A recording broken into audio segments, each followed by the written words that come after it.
Everybody, and welcome to another A Chapter a Day Keeps the Doctor Away. My name is Alan, otherwise known as Hisui, and I'm from ReverseThieves.com, as well as the Speakeasy podcast. And this time we are talking about Hayate, Chapter 431, otherwise known as Fireworks. 'Cause baby, you're a firework. Come on, show them what you're worth. Alright, come on. I just had to do that. But, anybody who knows me knows if there's one series that I'm probably going to try to talk about every week, it's Hayate. So this is the new Hayate chapter. And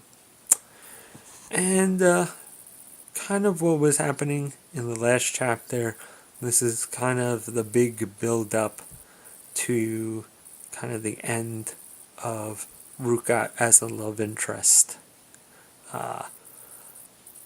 Last chapter, we thought, man, this is going to be a big moment at the beginning, and Hada kind of deflates the scene with Ruka's only real request being that Hayate gets him ice cream, although throughout the chapter it seems like she was going to say something important, and this is kind of her just losing that kind of nerve at the last second and just kind of, playing it off like, I just want ice cream because I want to be spoiled. And they kind of play around a little bit. Ruka kind of tries to build up the nerve to, fully confess to Hayate with mentioning her bucket list and Roman Holiday. Man, the Japanese love Roman Holiday as like the go-to romantic movie.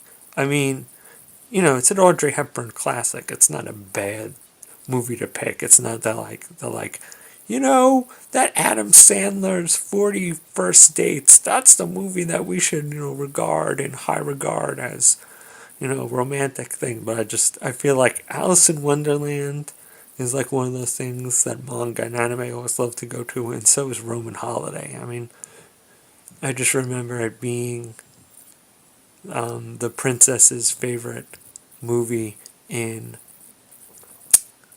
Captain Tyler, and it was like, yes, even space elves think that Roman Holiday is one of the greatest romantic movies ever. So, it's unsurprising that it's also Ruka's, go-to romantic movie.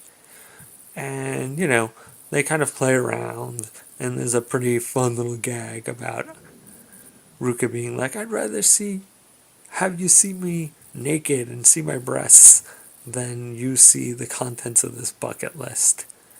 And they kind of go back and forth with her being like, oh, do you want to see them? And he's like, no, I don't. And she's like, come on, you're a dude. You want to see these things? And he's like, well, and she's like, no, but you really can't. Because, no. And so, they're playing around, and eventually Ruka just is like, this can't go on. I gotta say what I gotta say. And she's basically like, if you say yes right here, I'll throw it all away. I'll throw away the doujinshi dreams, the idol dreams, pretty much everything. If you just say yes, to be with me. And, the fireworks start and kind of breaks the spell of the moment. And they kind of both realize at the same time what's going to happen.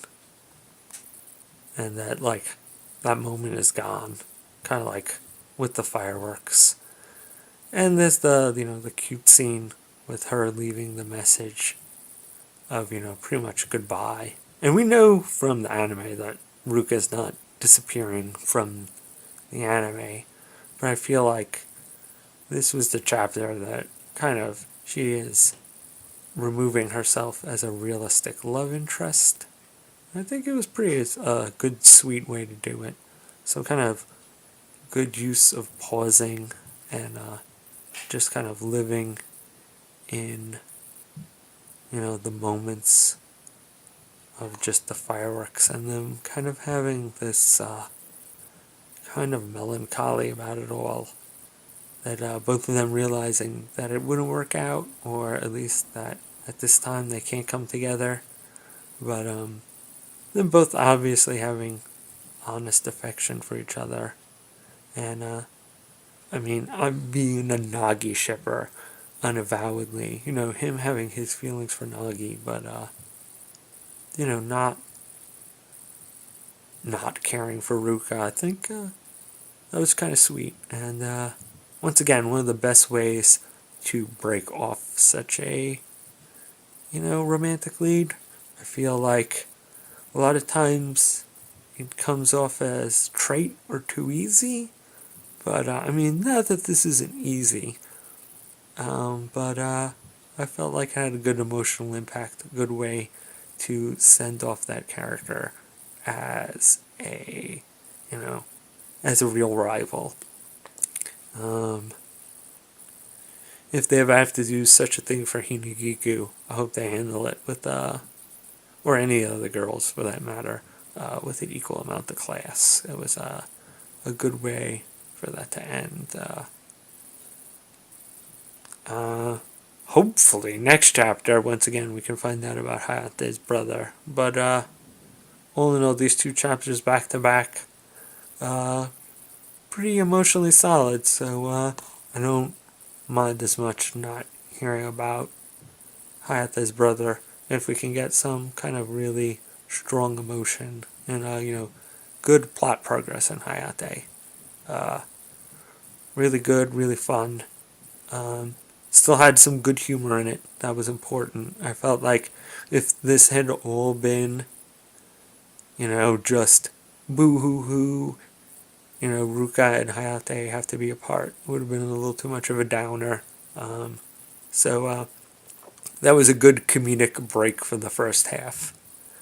And I think it made the emotional part a little stronger. Alright, well, um, good to see that. So it looks like we might have another chapter or two of round out, you know, kind of calming down from the Dojinshi arc. So that will be good before, you know, the next big storyline. Alright, see you guys next time.